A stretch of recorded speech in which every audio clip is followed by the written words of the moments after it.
Hi everyone, Danielle here. Today we are going to be making this art journal page. We're going to be using two stamp sets. We're going to be using Bare Faces, this bottom one right here, and then into the wall we're going to grab the large bird stamp, and that's what we're going to use to go over her eye. I'm going to stamp the bottom half of her face, and I want to use a ghost stamp. So I'm just taking like the last page of my sketchbook, and I'm going to stamp onto that first, and then I'll stamp onto my watercolor paper. I'm using the Canson XL watercolor paper, and I'm using archival ink. So it's going to be waterproof. We're going to be able to draw and paint on top of both the face and the birds. There are going to be times where you don't really want to see the stamp as prominent in your artwork. So a ghost stamp really works well because you're able to kind of change around more of the features. You don't really have the ink in the way. I'm going to go ahead and draw in the rest of her face. The reason why I just did below her eyebrows is because I want to be able to draw in whatever kind of hair that I want, and I don't want that stamp showing up in the middle of her hair. So now I'm able to just put on a curly fro, and then I can erase any lines I need to. I'm going to draw on her neck as well. I am just using a 2B pencil with a pretty light touch.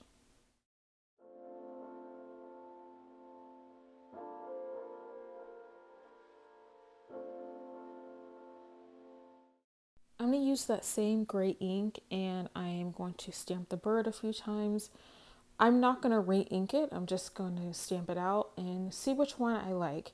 I think I choose the middle one, but I'm going to paint all three of them.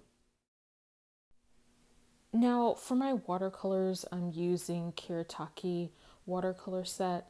I am just mixing burnt umber and burnt sienna together to get her skin tone, and I'm just going to paint right onto dry paper.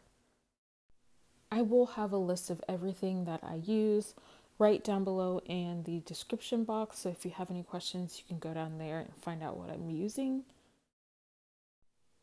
These layers are going to be really loose. I am just kind of playing around with the paint. Some of my edges are really hard since I'm painting on dry paper. So what I like to do is dry that layer, see what it looks like. And like on the forehead, I'll go back with a damp brush with no paint in it, and I'll soften up some of those harsh lines. This is my second layer. I'm just going in with a little darker shade of that first color, and I am adding a little bit of shadow here and there.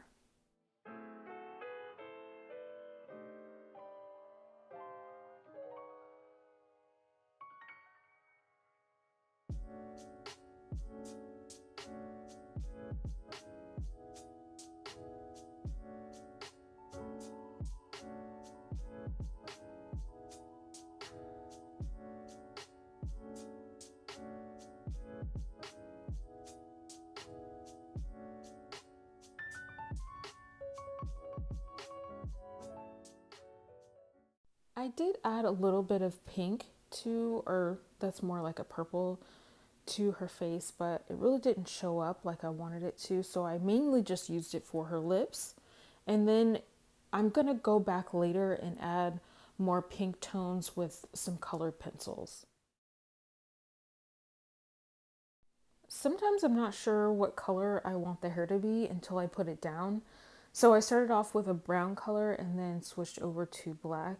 And of course those colors are going to just blend together since the paint is wet. And then I can always go back with a second layer to darken everything up.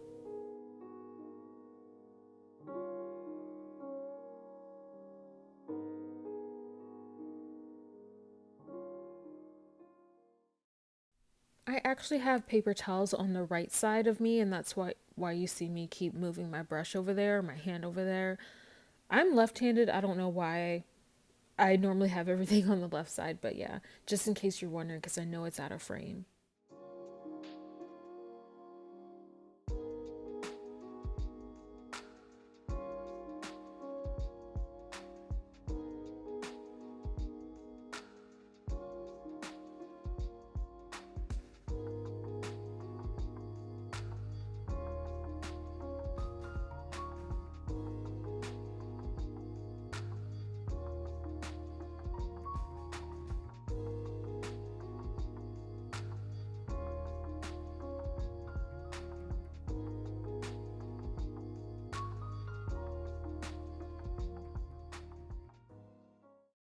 Now for the bird that's going to go over her eye, I wanted to use a color that was going to stand out. So I just chose a bunch of different blues and I just added that all over the bird. And you don't have to stay in the lines because we're going to go ahead and cut it out.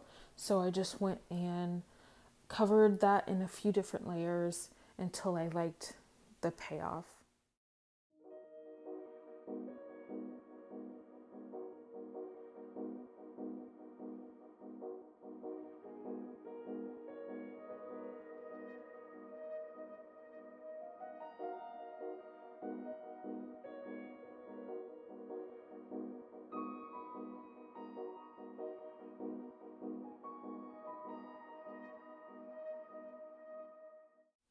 After I finished the birds, I went ahead and got out some of my colored pencils and I'm just going to play with a few different colors. I did not go for the black right at first. I used a burnt umber, I think it's a Prismacolor, and I just went over some of the features just to bring those out.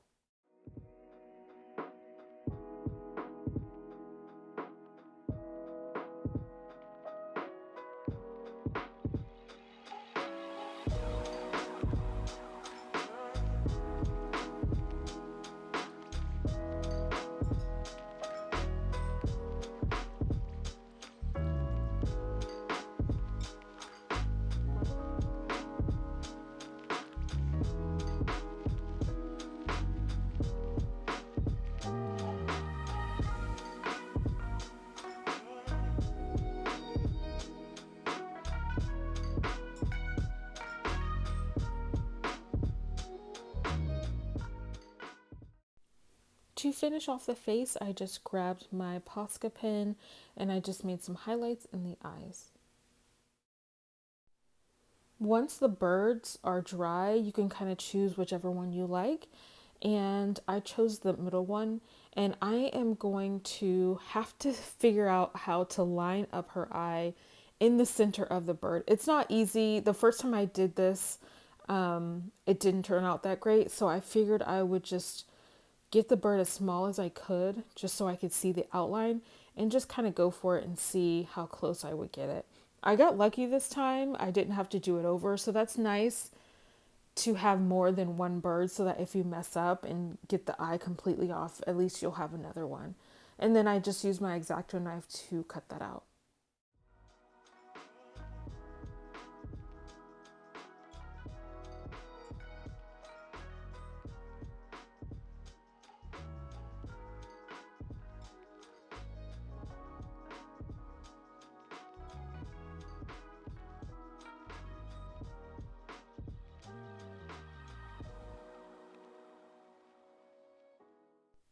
So I'm just matching it up to the eye and making sure if there's anything I need to cut out more, and it looks pretty cool. So I'm just adding a little bit of color pencil and figuring out what I need to do next. I think I like it, and so I'm just going to cut out the face.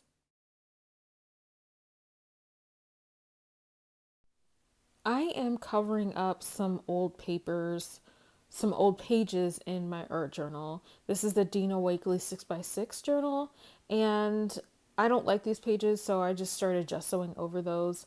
And I went ahead and just did a really easy background. And now I'm going to add some stenciling.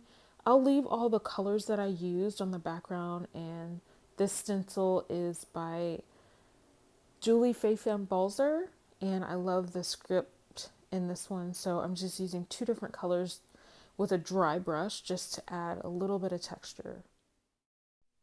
I've been using this fiber fix for everything, and I need to get another one. I'm struggling to get out the rest of the glue here, but I feel like it dries so much faster than like matte medium or gel medium, so I've been using it a lot in my journals, and so I'm just pushing down the edges so they don't rise up because this watercolor paper is pretty thick. And I'm going to do the same thing with the bird. When it fell on the page, I almost lost it, but it was okay. I'm using a yellow Sharpie to just add some journaling.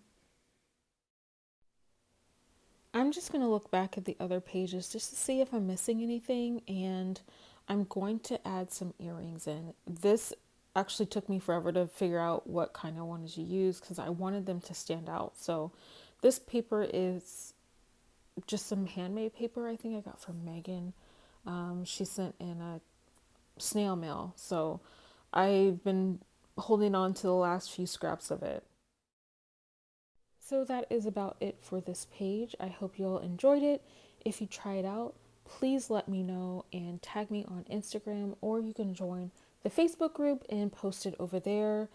I think I can finish this journal within the next 2 videos. I have maybe 3 pages left, so I'm looking forward to that so I can buy another journal. Thanks so much for watching. I will see you guys in the next video.